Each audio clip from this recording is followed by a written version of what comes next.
Euro football coming up this weekend. It will start in Dublin, Ireland. I don't think our next guest is heading over there, but man, he just had the knack last year. Every big game in college football. He was there. Trey Wallace from Outkick, he was there. And I'm so happy that Trey has agreed to be with us weekly here on Three Man Front as we will talk ball with him each and every week. Are you heading overseas to the Emerald Isle, or are you staying here stateside this weekend? No, I couldn't make the trip. I probably should have planned ahead, especially with this matchup. I mean, I don't care. It could be the Sisters of the Poor playing on Saturday, and I'd be down to watch it. So just give me football. And then, we don't even get the 11 o'clock kick, with Stanford and Hawaii. That darn thing's kicking off at 7 o'clock. So it should be an eventful weekend. We finally made it, guys. Thank goodness. Yeah, we certainly did. Is there another, because Pat asked this during a segment we call Pat Ponders every day here on the show. Is there another venue overseas that maybe college football, the NFL have not ventured to that you would like to see a game?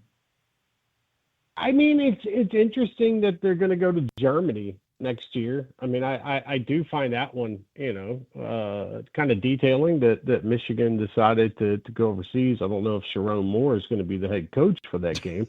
But I mean, you look at it, it's going to be very intriguing to see if they try to continue this footprint, because they've done the Ireland thing, and we'll see that again this weekend. And then next year they're doing the Germany thing. And it's like, how far do they want to go? But also at the same time, it's like these schools don't want to give up a big home game if they're not going to make up for it financially as well. I think that's why you're seeing who Michigan's going to play next year. So, I mean, I don't know. Go to Paris. I mean, I'd enjoy that one. Don't go to Singapore like the Olympics. How about Dubai? I want a reason to go to Dubai.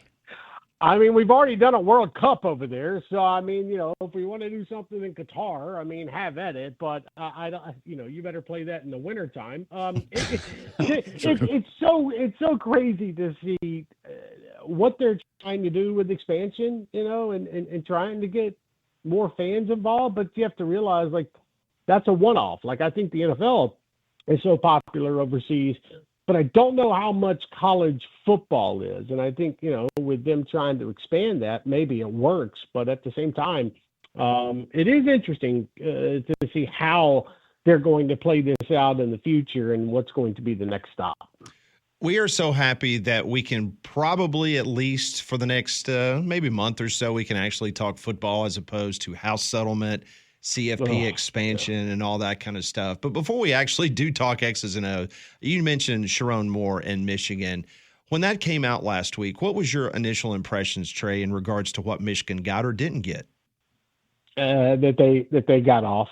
That they, with everything that was going into that, the Committee on Infractions would have liked a postseason ban for at least a year. I know they want to come out and act like they don't want to punish the players of the future per se, but at the same time, you look at everything that went into that investigation and everything that they also found out, coming from it, and the fact that Jim Harbaugh was not cooperating, the fact that, even the Connor Stallions part, when they found out a lot of the information based off a darn Netflix series. And to me, it's the fascinating situation because of how we've seen NCAA investigations go in the past. And I look at it, it's like I put it out there last week. I said, something along the lines of, look, if Tennessee wasn't going to get hammered with a postseason ban,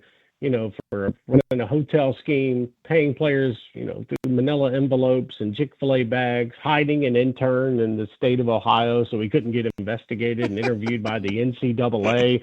I mean, on-campus recruiting visits when you're not allowed to, and then faking it out and trying to disguise what they were doing. Like, if Tennessee wasn't going to get that, Michigan was going to have a hard time with theirs. And I know it's two different types of stories, play on the field and sign stealing compared to paying the players, but But at the same time, I look at it and I think, okay, the NCAA is pretty much lost the power here. They're going to fine them.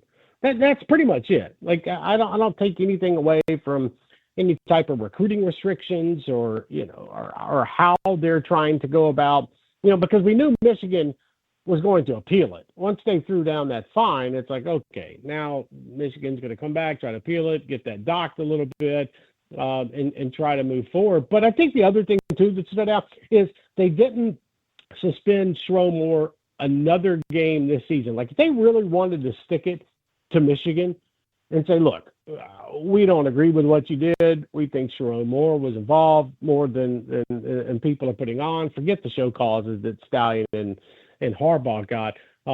They let the suspension go into 2026. Why not just suspend him for 3 games this year? Like, what's the point of doing it next year? Like, if you want to send a message, suspend him for that Oklahoma game.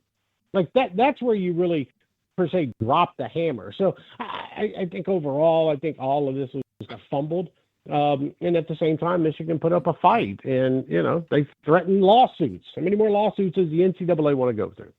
Hanging out with our friend Trey Wallace, talking college football of Outkick and Fox, joining us here on 3 Man Front on the Higginbotham Hotline. College Football Playoff Selection Committee announces an additional metric, record strength, not strength of schedule for our listeners, but record strength. That's been added. How much of an impact do you believe that has moving forward?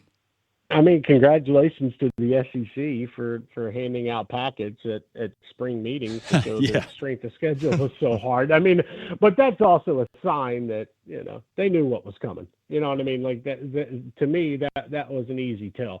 I think that when you look at the record strength and the games that will be played, meaning, okay, is Alabama going to play a top 25 team, and how's that going to be measured compared to, and I'll just use Indiana as example, Indiana playing an FCS team. Okay, well, what they're kind of saying is, all right, we're going to take the Alabama potential win over a top 25 team, and when we look at the whole schedule at the end of the year, we're going to take that into account more than Indiana beating so-and-so.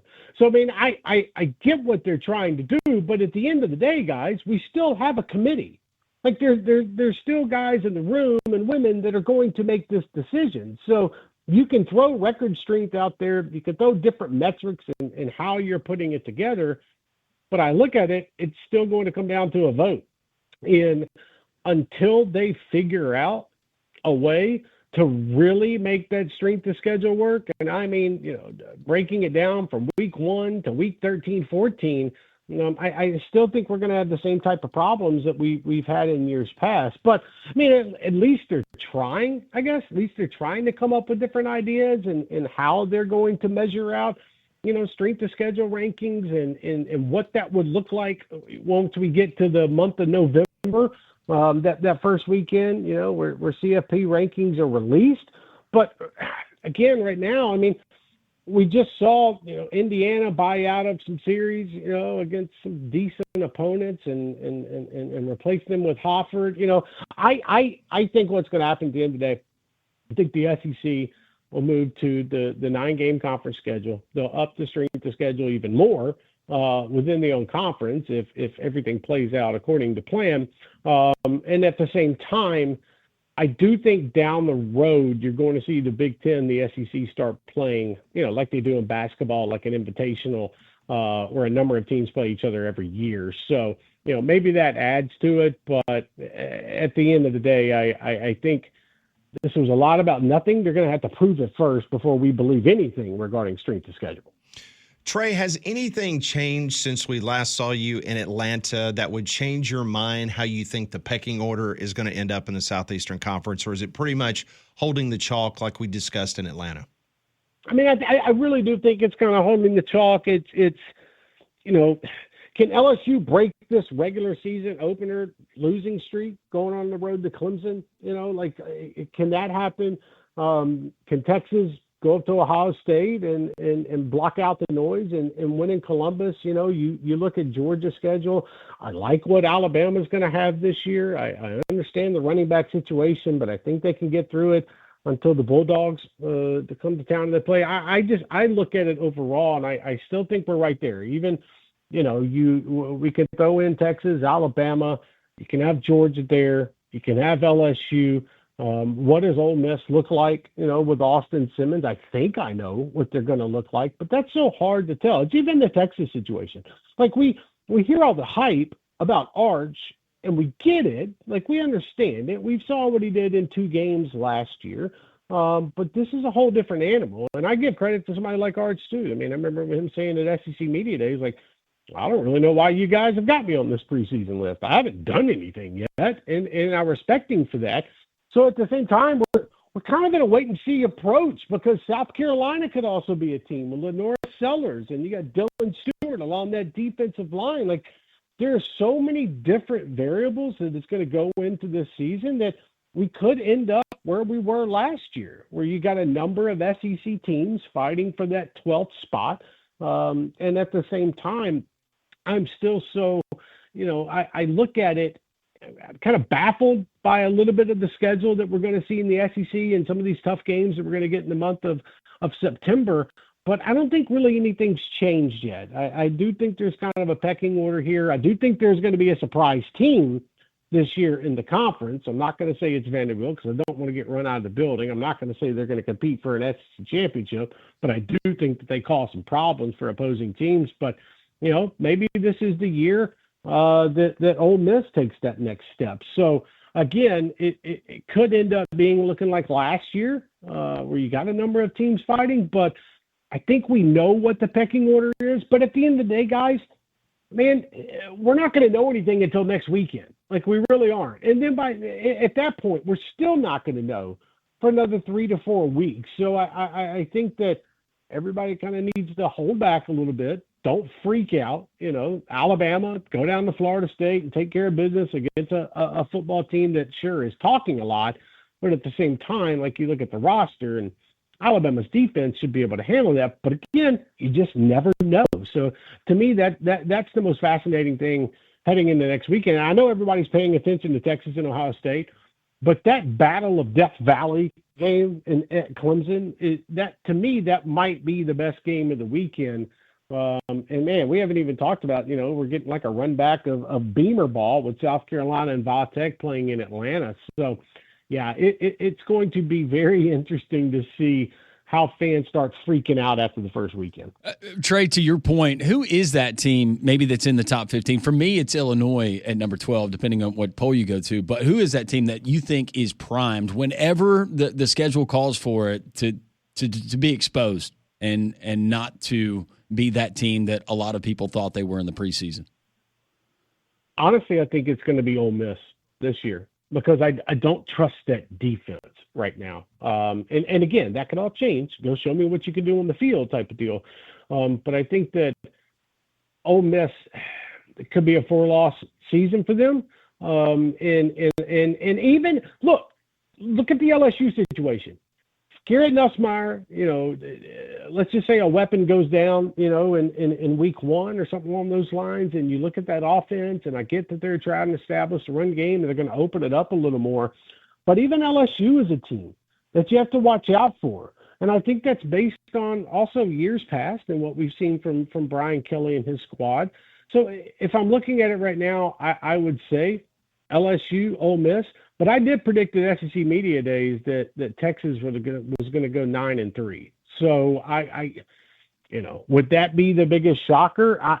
Yes, probably. But at the same time, once again, let's see what they have at the wide receiver spot. I get Wingo's back there. I get Arch is throwing the ball to him. But you're really going to have to show me something against Ohio State.